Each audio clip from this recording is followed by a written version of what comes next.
Hello my dear students, आप सभी का स्वागत है एनसीईआरटी की छोटी छोटी बातें सीरीज पर। जहां पर आपको मिलती है एनसीईआरटी की हर एक लाइन की detail explanation, NEET previous year questions plus multiple choice questions के साथ। जी हाँ, अगर आप क्लास 11th में हैं, क्लास 12th में हैं, या आप एक ड्रॉपर स्टूडेंट हैं जो नीट एग्जाम की प्रिपरेशन कर रहे हैं, तो आप बिल्कुल सही जगह पर आए हैं। जी हाँ, मैं हूँ सरला साहू और आप देख रहे हैं gate Science Sarla YouTube channel. तो चलिए शुरू करते हैं हमारा आज का लेक्चर। आज हम पढ़ने जा रहे हैं class 12 biology chapter 2, human reproduction. और आज का हमारा टॉपिक होने वाला है the male reproductive system. Okay, so lecture शुरू करने से पहले मेक श्योर कीजिए कि आपके पास आपकी एनसीईआरटी हो, पेन हो, कॉपी हो, ताकि आप इंपॉर्टेंट पॉइंट्स को हाईलाइट कर सके, मार्क कर सके, नोट्स बना सके। और अगर आपको वीडियो स्लो लग रही होगी तो आप इसको 1.25x स्पीड में इंक्रीज करके देख सकते हैं। आगे बढ़ने से पहले अगर आपने अभी तक चैनल को सब्सक्राइब नहीं किया है तो जरूर से चैनल को सब्सक्राइब कीजिए। ओके, चलो। As you are aware, humans are sexually reproducing and viviparous. तो देखो, जो ह्यूमंस होते हैं वे कैसे होते हैं? सेक्सुअली रिप्रोड्यूसिंग ऑर्गेनिज्म होते हैं। मतलब कि यहाँ पे आपको जो भी रिप्रोडक्शन है उसके लिए दो इंडिविजुअल्स की, मेल एंड फीमेल की यहाँ पे जरूरत पड़ेगी। यहाँ पे गैमेट फॉर्मेशन होगा, फर्टिलाइजेशन होगा। ठीक है, तो इसको क्या कहते हैं हम लोग? यहाँ पे सेक्सुअल रिप्रोडक्शन कहते हैं।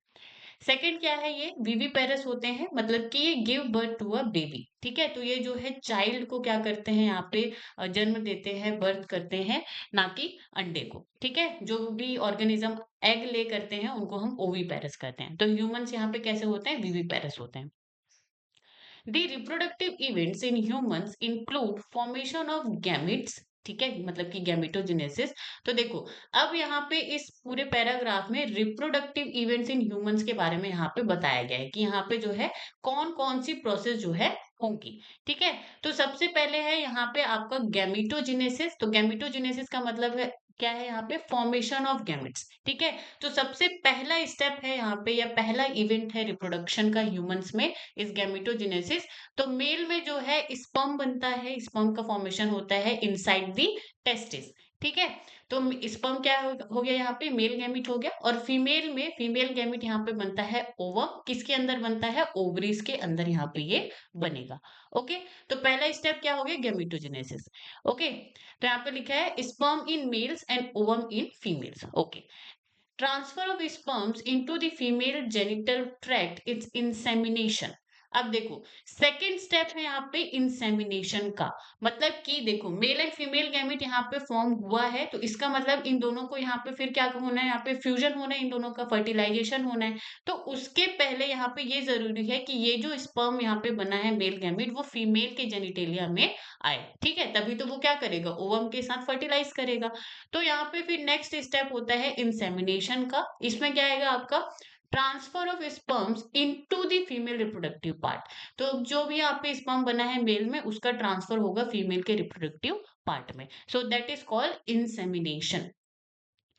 And fusion of male and female gametes, fertilization leading to the formation of zygote. So third step यहाँ पे क्या हो जाएगा आपका? ये थर्ड इवेंट फर्टिलाइजेशन का। तो फर्टिलाइजेशन में क्या होगा? अब यहाँ पे जो स्पर्म है और ओवा है, इनका क्या होगा? फ्यूजन होगा। ठीक है, इसको हम क्या कहते हैं? फर्टिलाइजेशन कहते हैं। और यहाँ पे आप इसको क्या कह सकते हो? सिंगेमी भी कह सकते हो। ठीक है, फिर उसके बाद यहाँ पे आफ्टर फर्टिलाइजेशन यहाँ पे आपका डिप्लॉइड सेल बनता है, उसको हम क्या कहते हैं? जाइगोट कहते हैं। ठीक है, और एक इंपॉर्टेंट पॉइंट क्या है कि यहाँ पे मेल एंड फीमेल गैमेट दोनों कैसे होंगे? हैप्लॉइड होंगे। ओके, तो यहाँ पे इनका जो फ्यूजन से जो भी सेल यहाँ पे बनेगी वो कैसी होगी? डिप्लॉइड होगी, जिसको हम क्या कहते हैं? जाइगोट कहते हैं। This is followed by the formation and development of blastocyst and its attachment to the uterine wall, implantation, embryonic development, gestation.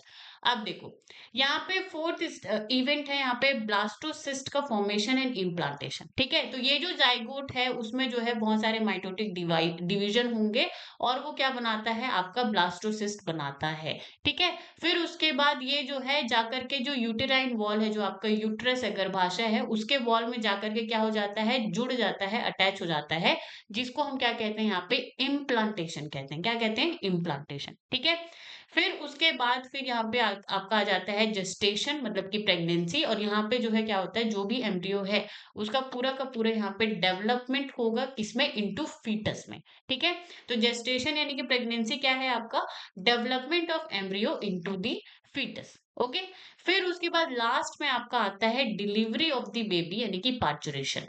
फिर उसके बाद जब फीटस जो है पूरी तरीके से तैयार हो जाता है तो फिर उसका क्या होता है, वहां पे पार्चुरेशन होता है, बर्थ ऑफ द बेबी होता है या फिर डिलीवरी ऑफ द बेबी होता है।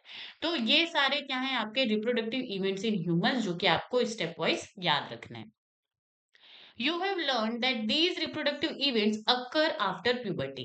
तो ये जो reproductive events है वो क्या होते हैं, आफ्टर प्यूबर्टी ही ये सारी प्रोसेस जो है होती है। ठीक है, they are remarkable different there are remarkable differences between the reproductive events in the male and in the female. ठीक है, तो यहाँ पे जो रिप्रोडक्टिव इवेंट्स हैं उसमें जो है बहुत ज्यादा आपको डिफरेंस देखने को मिलेंगे मेल एंड फीमेल के बीच में। For example, sperm formation continues even in old men, but formation of ovum ceases in woman around the age of the 50 years। तो यहाँ पे क्या बोला जा रहा है कि जो स्पर्म का फॉर्मेशन है, तो जो ओल्ड मैन होते हैं उसमें स्पर्म का फॉर्मेशन कंटिन्यू रहता है, वहां पे उसका फॉर्मेशन होते ही रहता है। लेकिन अगर आप फीमेल्स की बात करें तो जैसे वो 45 एंड 50 की एज में जाती हैं, ठीक है, तब वहां पे ये जो गैमिट फॉर्मेशन है, ओवम का जो फॉर्मेशन है वो होना क्या हो जाता है, बंद हो जाता है। और इसी को ही और क्या टर्म दिया जाता है, मेनोपॉज का टर्म यहाँ पे इसको दिया जाता है। ठीक है, इसके बारे में हम लेटर ऑन अच्छे से डिस्कस करेंगे। यहाँ तक बात समझ में आई? Okay, let us examine the male and female reproductive system in human. तो यहाँ पे हम mainly male and female reproductive system के बारे में पढ़ेंगे। ओके, तो आज हम पढ़ने वाले हैं द मेल रिप्रोडक्टिव सिस्टम के बारे में। The male reproductive system is located in the pelvis region. ठीक है, तो पेल्विस रीजन में ये जो है प्रेजेंट होता है, figure 2.1 A. It includes a pair of testis along with accessory ducts, glands and external genitalia. अब देखो, ये जो मेल रिप्रोडक्टिव सिस्टम है पेल्विस रीजन में प्रेजेंट होता है। तो सबसे पहले यहाँ पे आपको देखने को मिलता है क्या, इसमें मेल रिप्रोडक्टिव सिस्टम में टेस्टिस। ये क्या होता है, प्राइमरी सेक्स ऑर्गन। अब देखो, प्राइमरी सेक्स ऑर्गन किसे कहते हैं, ये मैंने आपको बताया था। प्राइमरी सेक्स ऑर्गन उसे कहते हैं जो कि क्या करता है, गैमीट प्रोड्यूस करता है, और सेकेंड यहाँ पे ये क्या करेगा, हार्मोन भी प्रोड्यूस करेगा। ठीक है, तो यहाँ पे जो मेल रिप्रोडक्टिव सिस्टम है उसमें जो टेस्टिस होता है वो गैमिट का फॉर्मेशन करता है और यहाँ से हार्मोन भी सिक्रेट होते हैं, तो इसीलिए इसको प्राइमरी सेक्स ऑर्गन बोला जाता है। ओके, फिर उसके बाद आते हैं आपके मेल रिप्रोडक्टिव सिस्टम में एसेसरी डक्ट्स। तो ये क्या करते हैं, इनका मेन काम क्या होता है, ट्रांसपोर्टिंग ऑफ स्पर्म का। तो टेस्टिस में जो भी स्पर्म बनते हैं उसको ट्रांसपोर्ट करने का काम ये सारे डक्ट्स का होता है। इसमें आपका आ जाता है रेटिटेस्टिस, वासा इफ्रेंशिया, एपिडाइडेमिस, ठीक है, वॉस डिफरेंस एंड यूरेथ्रा। ठीक है, common passage for urine and semen. Okay, तो इसको हम देखेंगे लेटर ऑन। नाउ नेक्स्ट है आपका क्या, एसेसरी ग्लैंड्स यहाँ पे प्रेजेंट होते हैं, और ये जो ग्लैंड्स होते हैं, ठीक है, तो जो भी स्पर्म होते हैं तो उसमें वो क्या करते हैं, फ्लूइड को क्या करते हैं, ऐड करते हैं, और यहाँ पे सीमेन का फॉर्मेशन होता है। तो यहाँ पे आपका seminal वेजाइकल, prostate gland, bulbo urethral gland जिसको काउपर्स ग्लैंड भी बोला जाता है, इनका फंक्शन मेनली होता है कि ये क्या करते हैं, प्रोवाइड न्यूट्रिशन। तो ये जो स्पर्म होते हैं, स्पर्मेटोजोआ होते हैं, उनको जो है पोषण यानी कि न्यूट्रिशन प्रोवाइड करते हैं। ठीक है, और help in sperm motility and protection, और स्पर्म की को मोटिलिटी प्रोवाइड करते हैं और उसको प्रोटेक्ट करने का काम करते हैं। ओके, मेल रिप्रोडक्टिव सिस्टम में चौथा आपका आता है एक्सटर्नल जेनिटेलिया, जिसको हम कहते हैं यहाँ पे पीनस। ओके, इसका फंक्शन होता है ऑर्गन ऑफ कॉपुलेशन, मतलब कि ड्यूरिंग द इंटरकोर्स कोइटस के टाइम पे जो है अ, इसका जो है काम होता है। ठीक है, तो ये क्या होगा आपका organ of copulation. Help in transfer of sperms, तो जो इंसेमिनेशन का काम होता है कि स्पर्म को फीमेल के रिप्रोडक्टिव पार्ट में जो है इंसर्ट करना, ठीक है, उसको ट्रांसफर करना, तो इसका वो कौन करता है, आपका एक्सटर्नल जेनिटेलिया यहाँ पे करेगा। ओके, नाउ अब हम एक एक करके यहाँ पे हम सारे जो भी पार्ट्स हैं फीमेल रिप्रोडक्टिव सिस्टम के उसको हम यहाँ पे देखेंगे। ओके, तो यहाँ पे फिगर 2.1 ए में आपका डायग्रामेटिक रिप्रेजेंटेशन दिया हुआ है। ठीक है, male pelvis showing reproductive system. अब देखो, यहाँ पे सबसे पहले आपको यहाँ पे क्या देखने को मिल रहा है, आपका पेनिस देखने को मिल रहा है। ओके, यहाँ पे फिर आपका यहाँ पे क्या है, आपका टेस्टिस है, और ये जो टेस्टिस होता है वो स्क्रोटम में यहाँ पे क्या होता है, प्रेजेंट होता है। ओके, अब देखो, यहाँ पे फिर आपको जितने भी हमने यहाँ पे पढ़े आपका ये क्या है, आपका सेमाइनल वेसिकल ग्लैंड है, ये आपका यूरिनरी ब्लैडर है, ये आपका वास डिफरेंसिया है, ये आपका प्रोस्टेट ग्लैंड है, ओके। फिर उसके बाद यहाँ पे आपका डक्ट में इजैकुलेटरी डक्ट आ जाता है, इधर आपका रेक्टम एंड एनस दिया हुआ है, ओके। हाँ, यहाँ पे छोटा सा आपको देखने को मिल रहा है bulbo urethral gland, Cowper's gland जिसको हम कहते हैं। और नेक्स्ट यहाँ पे क्या है, ये आपका क्या हो जाएगा, आपका यूरेटर हो जाएगा। फिर उसके बाद आपका जो पीनस है, इसमें भी आपको क्या देखने को मिलेगा, glans, penis and foreskin यहाँ पे देखने को मिलता है, ओके। और यहाँ पे फिर आपका ये क्या है, यूरेथ्रा। तो इन सब के बारे में हम यहाँ पे डिटेल से पढ़ेंगे। तो सबसे पहले यहाँ पे दिया हुआ है टेस्टिस के बारे में। The testes are situated outside the abdominal cavity within a pouch called scrotum. The scrotum helps in maintaining the low temperature of the testis 2 to 2.5 degrees centigrade, lower than the normal internal body temperature necessary for the spermatogenesis. अब देखो, ये जो testis होता है इसका location क्या है, outside the abdominal cavity. अगर आप यहाँ पे इस इमेज को देखोगे तो यहाँ पे जो टेस्टिस है, तो ये क्या है, आपका पूरा का पूरा एब्डोमिनल कैविटी है, ठीक है। तो ये जो टेस्टिस है वो एब्डोमिनल कैविटी के बाहर आउटसाइड जो है क्या होता है, प्रेजेंट होता है, ठीक है। किसमें प्रेजेंट होता है, present in a pouch like structure, जिसको हम क्या कह रहे हैं, आपका स्क्रोटम, ठीक है। ये एक पाउच जैसा दिख रहा है आपको, स्क्रोटम। अब देखो, तो ये एब्डोमिनल कैविटी के बाहर क्यों प्रेजेंट होता है, इसको हम देखते हैं। तो ये जो स्क्रोटम होता है, ये हेल्प करता है maintaining the low temperature of the testis, ठीक है। कितना लो टेम्परेचर यहाँ पे मेंटेन करता है, 2 से 2.5 डिग्री, ठीक है, 2 to 2.5 degree centigrade, lower than the normal internal body temperature, ठीक है। तो आपका जो भी बॉडी टेम्परेचर यहाँ पे होता है, उससे जो स्क्रोटम होता है उससे जो है 2 से 2.5 डिग्री वो क्या करता है, लोअर टेम्परेचर मेंटेन करता है, ओके। तो लोअर टेम्परेचर की जरूरत क्या है, लोअर टेम्परेचर की जरूरत होती है किसमें, स्पर्मिटोजेनेसिस में। स्पर्मिटोजेनेसिस किसको कहते हैं हम, स्पर्म का जो फॉर्मेशन का जो प्रोसेस है उसको हम क्या कहते हैं, स्पर्मिटोजेनेसिस, ठीक है। तो आपको याद क्या रखना है कि स्पर्मिटोजेनेसिस यानी कि स्पर्म फॉर्मेशन के लिए लोअर टेम्परेचर की जरूरत होती है 2 टू 2.5 डिग्री सेंटीग्रेड, ठीक है। इसीलिए आपका ये जो टेस्टिस है वो एब्डोमिनल कैविटी के बाहर स्क्रोटम में प्रेजेंट होता है, और स्क्रोटम जो है टेम्परेचर को लो रखने में हेल्प करता है, ओके। तो कई बार ये क्वेश्चन पूछा गया है, सो that is very very important. Now, in adults, each testis is oval in shape with the length of about 4 to 5 centimeter and width of about 2 to 3 centimetre. अब देखो, साइज एंड शेप की बात करें तो ये ओवल होता है, length इसका हो जाएगा 4 से 5 सेंटीमीटर, और इसका विड्थ हो जाएगा आपका 2 से 3 centimetre. The testis is covered by a dense covering. तो यहाँ पे जो टेस्टिस होता है वो कवर्ड होता है डेंस फाइब्रस लेयर से, जिसको क्या बोला जाता है, ट्यूनिका एल्बुजिनिया बोला जाता है। क्या बोलते हैं, tunica albuginea. Each testis has about 250 compartments called testicular lobules, figure 2.1b।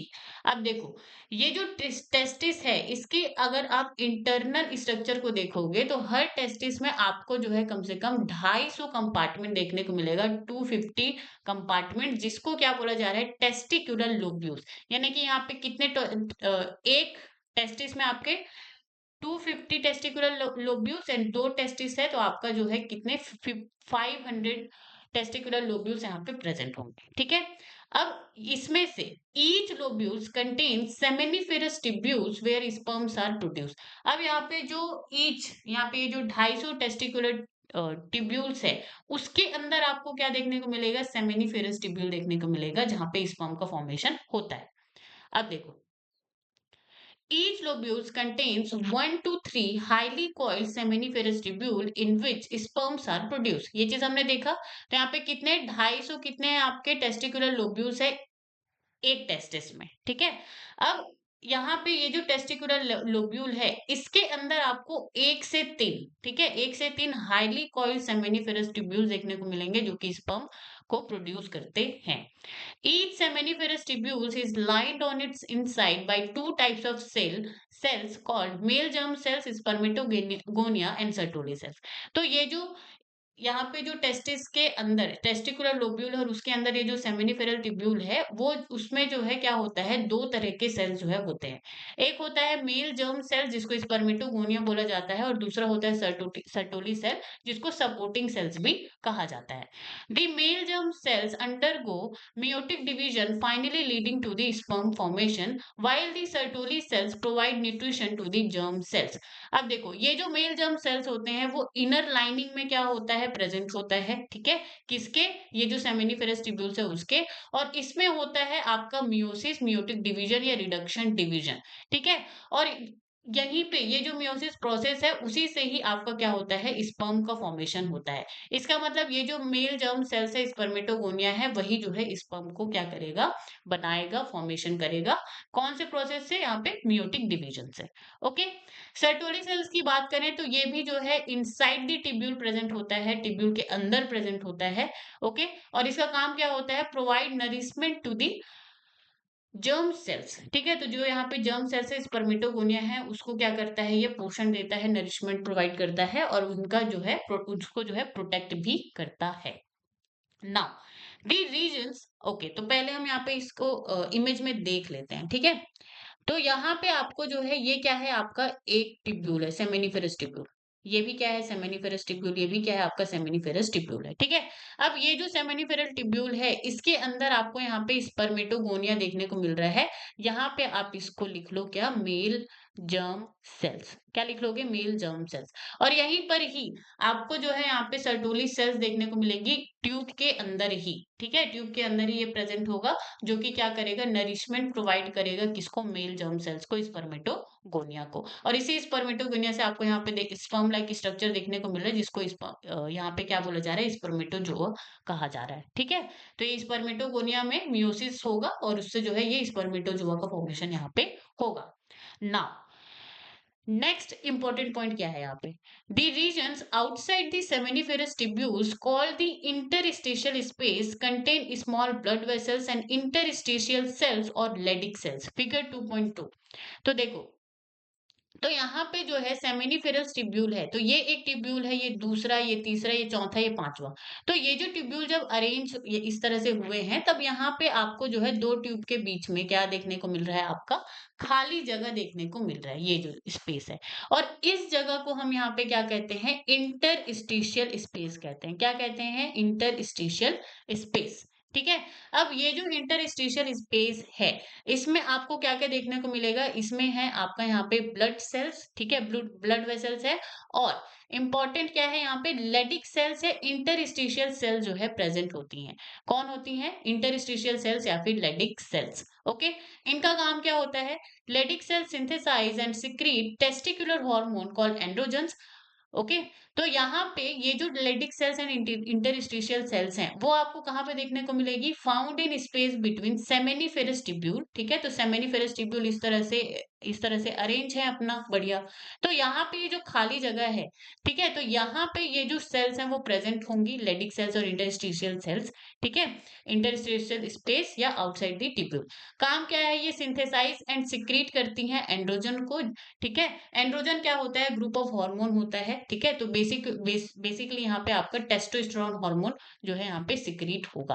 क्या होगा, टेस्टोस्टेरोन। ये कैसे होते हैं, स्टेरॉइड हार्मोन होते हैं। क्या होते हैं, ये स्टेरॉइड हार्मोन होते हैं। ओके, और यही जो टेस्टोस्टेरोन हार्मोन है, तो मेल में जो भी आपके जो सेक्सुअल सेकेंडरी कैरेक्टर आते हैं उसके लिए यही जो टेस्टोस्टेरोन है वो क्या होता है, रिस्पॉन्सिबल होता है। Okay, now other immunologically competent cells are also present। तो यहाँ पे जो है आपका जो है ब्लड वेसल्स तो प्रेजेंट होती हैं जो कि न्यूट्रिएंट्स एंड ऑक्सीजन वगैरह सप्लाई करेंगी, और यहाँ पे इम्यून सेल्स भी प्रेजेंट होती है जो कि प्रोटेक्शन प्रोवाइड करता है। Okay, so that is the very very important point कि यहाँ पे जो इंटरस्टिशियल सेल्स है, यहाँ पे अपनी एनसीईआरटी में आप लिख लो लेडिक सेल्स, ठीक है। और ये भी लिख लो कि ये क्या जो करती हैं, एंड्रोजन, मतलब कि आपका टेस्टोस्टेरोन हार्मोन ये क्या करती है, सिक्रीट करती है, और ये क्या है, आपका स्टेरॉइड हार्मोन है, ठीक है। ओके, तो हमने यहाँ पे तीन तरह के सेल पढ़े, एक है स्पर्मेटोगोनिया जो कि इनसाइड द ट्यूब्यूल प्रेजेंट होगा, स्पर्म क्या करेगा, फॉर्म करेगा मियोसिस प्रोसेस के थ्रू। सर्टोली सेल जो कि वो भी ट्यूब्यूल के अंदर प्रेजेंट है, न्यूट्रिशन एंड सपोर्ट प्रोवाइड करेगा। और लेडिक सेल जो कि outside the tubule interstitial space में प्रेजेंट है, जो कि टेस्टोस्टेरोन हार्मोन सिक्रीट करेगा। Okay, now The male, the male sex accessory ducts include retitestis, vasa efferentia, epididymis and vas deferens. Okay, तो यहाँ पे ये जो इमेज है इसमें आपको देखने को मिल रहा होगा क्या क्या क्या चीजें यहाँ पे। ये आपका क्या है, रेटिटेस्टिस, वासा इफ्रेंसिया, इपिडाइडेमिस, वासा डिफरेंशिया। ठीक है, तो ये क्या होती है आपकी डक्ट। ये चारों क्या हैं आपके डक्ट हैं, एसेसरी डक्ट। ठीक है, मेल सेक्स एसेसरी डक्ट। अब देखो, ओके, तो इस इमेज में आप देख सकते हो, पहले हम यहाँ पे टेस्टिकुलर लोब्यूल्स के बारे में बात कर लेते हैं। ये आपका क्या है, टेस्टिस है। ठीक है, टेस्टिस के अंदर आपको जो है यहाँ पे ये क्या देखने को मिला है, टेस्टिकुलर लोब्यूल्स। और ये जो टेस्टिकुलर लोब्यूल्स हैं इसके अंदर आपको क्या देखने को मिलेगा, सेमिनिफेरस ट्यूब्यूल, जिसके बारे में हमने यहाँ पे बात की। ठीक है, okay, now the seminiferal tubules of the testis open into the vasa efferentia through the retitestis। तो देखो, ये जो सेमिनिफेरस ट्यूब्यूल हैं, ठीक है, वो जो है रेटिटेस्टिस से होते हुए किसमें खुलती हैं, वासा इफ्रेंशिया में।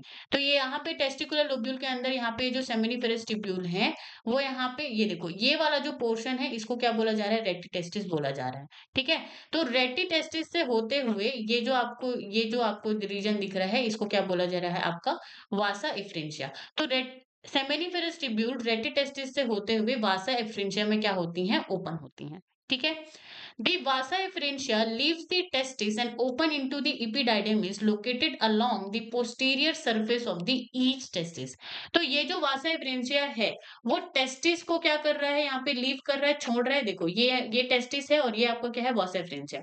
तो ये जो वासा एफ्रेंशिया है ये इसको छोड़ करके किस में ओपन हो रहा है, ये जो आपका रीजन है इपिडाइडेमिस रीजन में। और ये जो इपिडाइडेमिस होता है वो पोस्टीरियर सरफेस यानी कि पीछे की तरफ प्रेजेंट होता है टेस्टिस में। Okay, now, the epididymis leads to the vasa deferens that ascends to the abdomen and loop over the urinary bladder। अब देखो, ये जो वासा डिफरेंस है, देखो ये जो इपिडाइडेमिस है, ये फिर अब यहाँ पे कहाँ पे जो है ओपन होगा, वासा डिफरेंसा में ओपन होगा। ठीक है, अब ये जो वासा डिफरेंस है ये क्या करता है, एसेंट टू द एब्डोमेन। तो टेस्टिस आपका क्या है, यहाँ पे एब्डोमेन के नीचे प्रेजेंट है। ठीक है, तो ये जो वासा डिफरेंसा है वो क्या करता है, एसेंट यानी कि अपवर्ड, ये क्या करता है, जाएगा यहाँ पे और क्या बनाएगा, लूप बनाएगा ओवर द यूरिनरी ब्लैडर। ये आपका क्या है, यूरिनरी ब्लैडर है मेन में। ठीक है, तो वासा डिफरेंशिया यहाँ पे लूप बनाएगा ओवर द यूरिनरी ब्लैडर। फिर उसके बाद क्या होगा, it receives a duct from seminal vesicle and open into urethra as the ejaculatory duct. अब देखो, यहाँ पे आपका सेमाइनल वेसिकल क्या है, ग्लैंड जो है प्रेजेंट है। तो ये जो आपका वास डिफरेंशिया है, ये जो वो क्या करेगा, सेमाइनल वेसिकल से एक डक्ट रिसीव करेगा। ठीक है, receive duct from the seminal vesicle, कौन, वासा डिफरेंशिया। और दोनों मिला करके यहाँ पे आपका बन जाएगा इजैकुलेटरी डक्ट। अगर आपसे पूछा जाए इजैकुलेटरी डक्ट में कौन कौन आती हैं, ठीक है, क्या क्या होता है, तो आप वहां पे बोलोगे वासा डिफरेंशिया, ये भी एक डक्ट है, प्लस सेमाइनल वेसिकल से जो डक्ट आती है वो। तो दोनों मिला करके आपका इजैकुलेटरी डक्ट का फॉर्मेशन यहाँ पे करते हैं। These ducts store and transport the sperm from the testis to the outside through the urethra।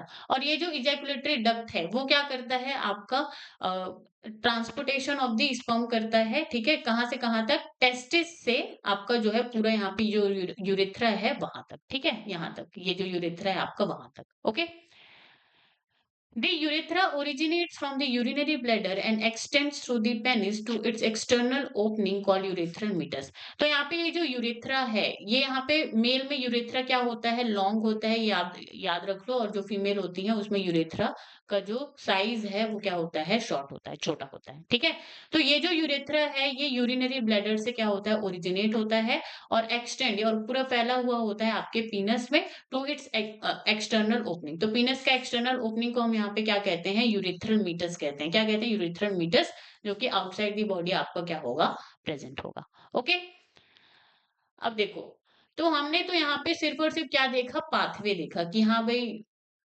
जो भी ट्यूब्यूल्स हैं वो इस तरह से क्या होती हैं, ओपन होती हैं। अब हम यहाँ पे देखेंगे फंक्शन। तो जो सेमिनिफेरस ट्यूब्यूल है, स्टार्टिंग में जो हमने पढ़ा, वो क्या करती हैं, स्पर्म को प्रोड्यूस करेंगी। रेटिटेस्टिस क्या करेगा, आपका ये जो रेटिटेस्टिस रीजन है वो स्पर्म्स को कलेक्ट करेगा। फिर उसके बाद रेटिटेस्टिस वासाई फ्रिंशिया में ओपन होगा, ये जो रीजन आपको देखने को मिल रहा है। तो ये जो वासाई फ्रिंशिया है, ये स्पर्म को कैरी करेगा आउट ऑफ द टेस्टिस। तो स्पर्म को ये टेस्टिस के बाहर लेकर के जाएगा और किस में ओपन हो जाएगा, इपिडाइडेमिस में ओपन हो जाएगा। और ये जो इपिडाइडेमिस है, ये इस स्पर्म को क्या करता है, स्टोर करने का काम करता है और मैच्योरेशन का काम करता है। बहुत ज्यादा इंपॉर्टेंट पॉइंट है।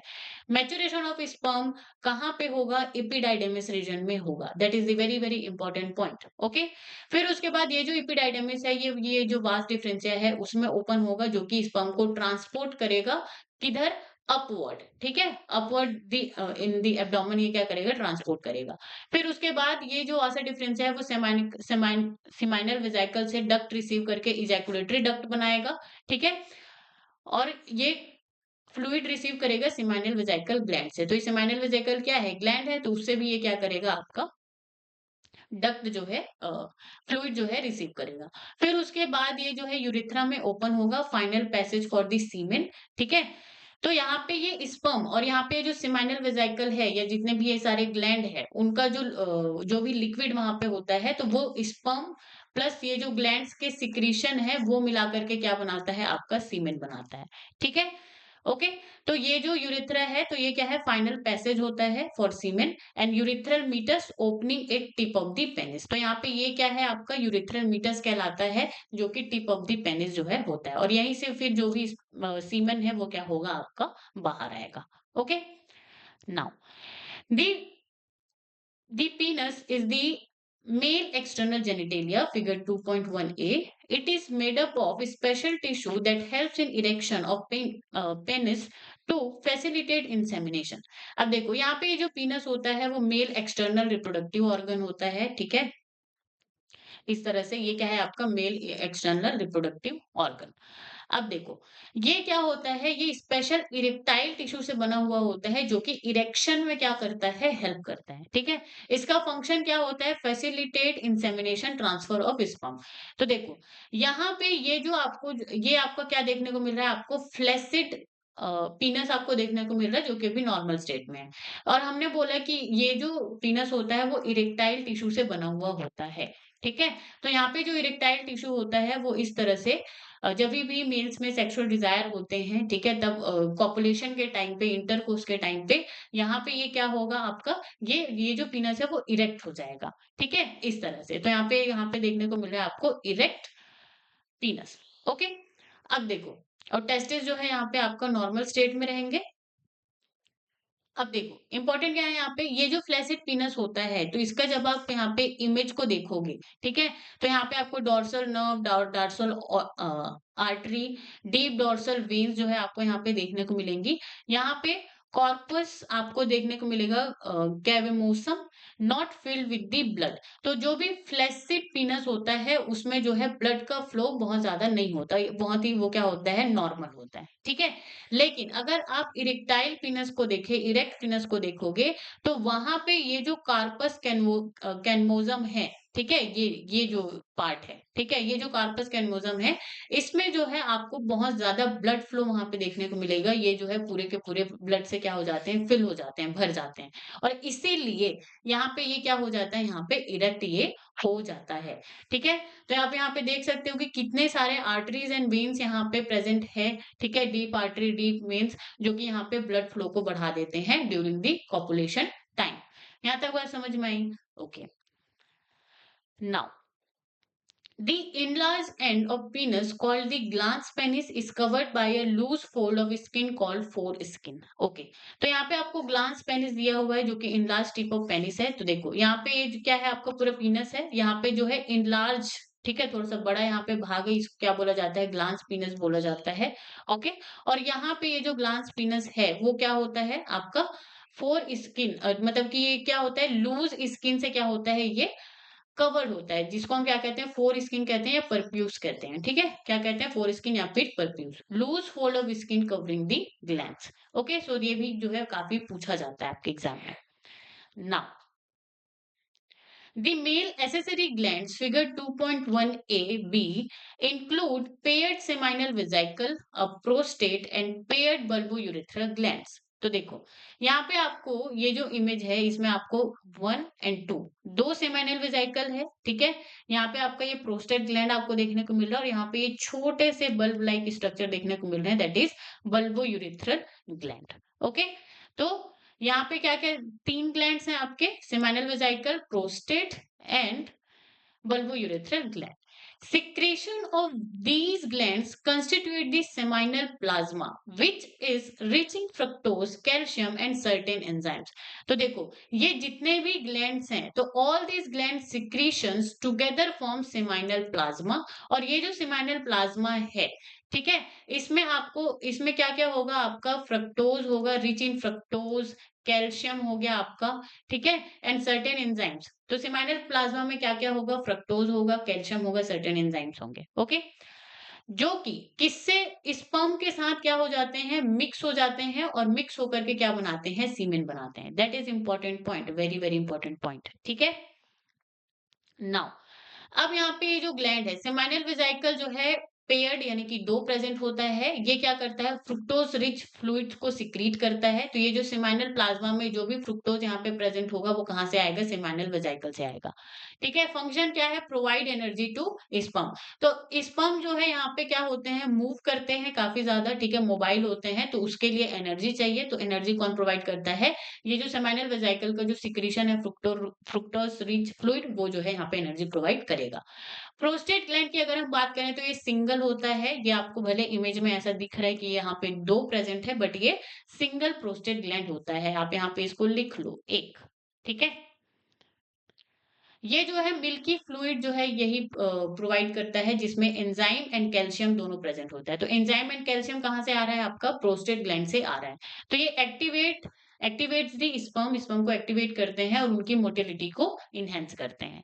फिर उसके बाद आता है आपका बल्बोयूरेथ्रल ग्लैंड, जिसको काउपर्स ग्लैंड भी बोला जाता है। ये कैसा होता है, छोटे छोटे बल्ब लाइक स्ट्रक्चर और दो पेयर्ड जो है ये प्रेजेंट होंगे।